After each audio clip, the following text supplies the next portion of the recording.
Welcome back to Business Basics. I'm here with Angie Nilsson. My name's Nathan Johnson. We're going to be discussing a strategic plan from a point of view of a furniture company. So I'm going to be working on providing examples to help people understand why strategic plans are important. And Angie's going to provide us with the information on sort of the bigger scope and understanding of where that impacts and where the information comes from.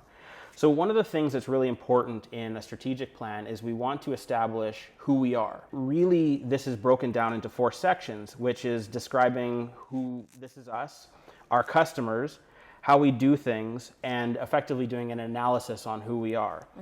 One of the big parts is we always have to start out with this is us. And that comes down to really talking about the purpose of our company, the values which we hold ourselves to, and our elevator pitch and why those are important.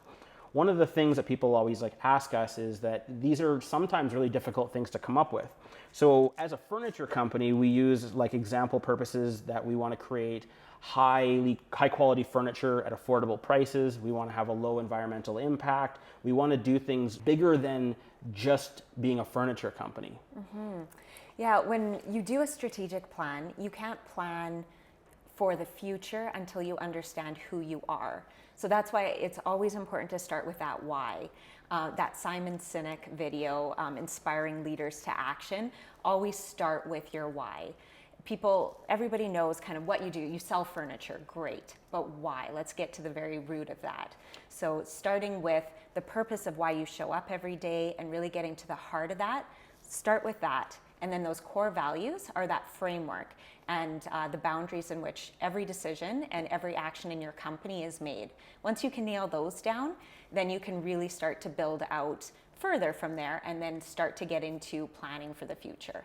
I think one thing that's really important that people need to understand is when we get up in the morning, we really abide by our values. We get up and we decide how we're going to get ready in the morning, what we think is important, what things we prioritize over other things. And inside of a company, you definitely need to take that time to understand those values. So in a furniture company, one of the things that you might do is set a value that the client is first, or comfort is first, and making sure you take the time to engage people and sort of come up with these values. A really big thing is making sure that as you come up with values, you as the leader of the company don't have to be the person that comes up with them, and it's actually sometimes recommended that you don't. It is sometimes better to go and talk with the people that are going to be living these values and practicing them and finding out what really inspires them. And most times you'll find it's quite aligned with what you're thinking already. So we always suggest to take a look around and really open your eyes up and expand your mind and really accept as much as you can when you're establishing those values from the get-go.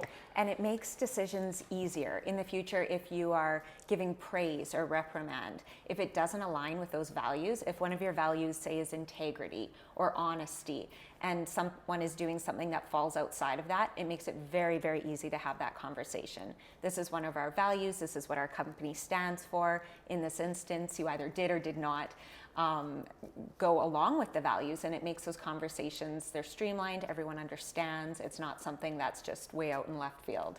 No, absolutely. And that kind of leads us into our elevator pitch. Once the purposes and values are put together, one of the things you want to be able to do is convey those across in sort of a short sentence or maybe a 2-sentence thing that makes it easier. I love that you said short, because I found that when we first did ours, we probably had 2 paragraphs of things because we didn't understand really who we were or what we were doing. So we were trying to use every word that we could and combine it all into something that sounded just amazing, but we actually could never remember it, and we would have to take that elevator up and down to try and explain everything. So I found that once we actually dialed into who we are, what we do, it was short, it's concise, and then it's meant to not say absolutely everything that you do within your company, but to get interest, and then people start to ask questions. So once you know who you are and why you're showing up, is very dialed in.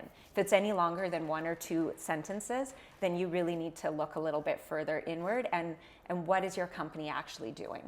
Absolutely. And as an example, using our furniture company thing, we have one written here, which is we provide high quality furniture using sustainable and environmentally friendly methods. First In Furniture has a goal that both customers and investors can feel good about being a part of. Purchase with purpose.